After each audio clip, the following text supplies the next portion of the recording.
Tamil Nadu assembly ఎన్నికలు ముగిశాయి. ఓటర్ల తీర్పు ఈవీఎంలలో స్టోర్ అయింది. మే 4న ఫలితాలు వస్తాయి. ఎప్పుడు డీఎంకే వర్సెస్ అన్నా డీఎంకే అన్నట్టుగా ఉండే తమిళనాడు ఎలక్షన్స్ ఈసారి సినిమా యాక్టర్ దళపతి విజయ్ ఎంట్రీతో ముక్కోన్నపు పోటీలా మారాయి. సినిమా స్టార్లు చాలా మంది రాజకీయాల్లోకి వచ్చారు. కానీ సొంతంగా పార్టీ పెట్టి అధికారంలోకి వచ్చింది. పవర్ పాలిటిక్స్ లో తమదైన ముద్ర వేసింది మాత్రం తెలుగు తమిళ సూపర్ స్టార్లే. ఎన్టీఆర్, ఎంజీఆర్, చిరంజీవి, విజయకాంత్, పవన్ కళ్యాణ్లు సొంతంగా పార్టీలు పెట్టుకొని రాజకీయం చేశారు. వీరిలో ఎవరి స్కోర్ కార్డ్ ఏంటి, విజయ్ ఏ స్థానంలో నిలుస్తాడో ఇప్పుడు మనం తెలుసుకుందాం. సొంతంగా పార్టీ స్థాపించిన తర్వాత జరిగిన తొలి ఎన్నికల్లో టాప్ స్కోర్ నందమూరి తారక రామారావు గారికే దక్కింది. 1983 అసెంబ్లీ ఎన్నికల్లో తెలుగుదేశం పార్టీ 46.30% ఓట్లు దక్కించుకొని బరిలోకి దిగిన మొదటిసారే భారీ మెజార్టీతో అధికారంలోకి వచ్చింది.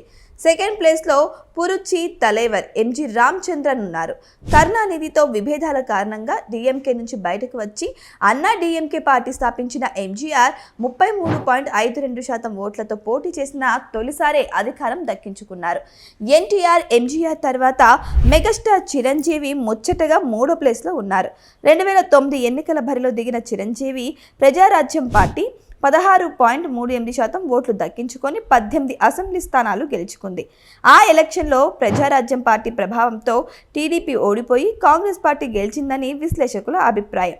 ఆ విధంగా చిరంజీవి సొంతంగా అధికారంలోకి రాలేకపోయినా కింగ్ మేకర్ పాత్ర పోషించారు. మరో తమిళ సూపర్ స్టార్ కెప్టెన్ విజయకాంత్ స్థాపించిన డిఎండికే మొదటి ఎన్నికల్లోనే 8.38% ఓట్లు సాధించగా కేవలం విజయకాంత్ ఒక్కరే గెలిచారు.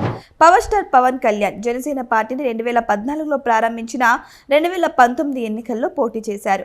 ఆ ఎలక్షన్లో జనసేనకు 5.53% ఓట్లు దక్కాయి. పవన్ కళ్యాణ్ పోటీ చేసిన 2 స్థానాల్లో ఓడిపోగా జనసేన పార్టీకి 1 అసెంబ్లీ సీటు దక్కింది. వర్తమానంలోకి వస్తే విజయ్ పార్టీకి 15% ఓట్లు, 15 నుంచి 20 సీట్లు వస్తాయని అంచనా ఉంది. ప్రధాన పార్టీలకు స్పష్టమైన మెజార్టీ రాకపోతే విజయ్ కింగ్ మేకర్ అవుతాడు. సినిమా స్టార్లు ప్రారంభించిన పార్టీల పరిస్థితి గురించి మాట్లాడుకుంటే చిరంజీవి ప్రజారాజ్యం పార్టీని కాంగ్రెస్లో విలీనం చేసి రాజకీయాల నుంచి తప్పుకున్నారు. విజయకాంత్ మరణం తర్వాత డిఎండికే మనుగడ కోసం పోరాడుతోంది. ఎంజీఆర్ స్థాపించిన అన్నా డీఎంకే జయలలిత ఉన్నంత వరకు బలంగానే ఉన్నా ఇప్పుడు ఆ పార్టీ భవిష్యత్తు ఏంటో తెలియడం లేదు. ఎన్టీఆర్ స్థాపించిన తెలుగుదేశం పార్టీ, పవన్ కళ్యాణ్ ప్రారంభించిన జనసేన పార్టీలు ఆరంభంలో కంటే ఇప్పుడే మరింత బలంగా ఉన్నాయి. మే 4న వచ్చే ఎన్నికల ఫలితాలు తెలియాలంటే ఇంకో 2 ఎన్నికల వరకు వెయిట్ చేయాల్సిందే.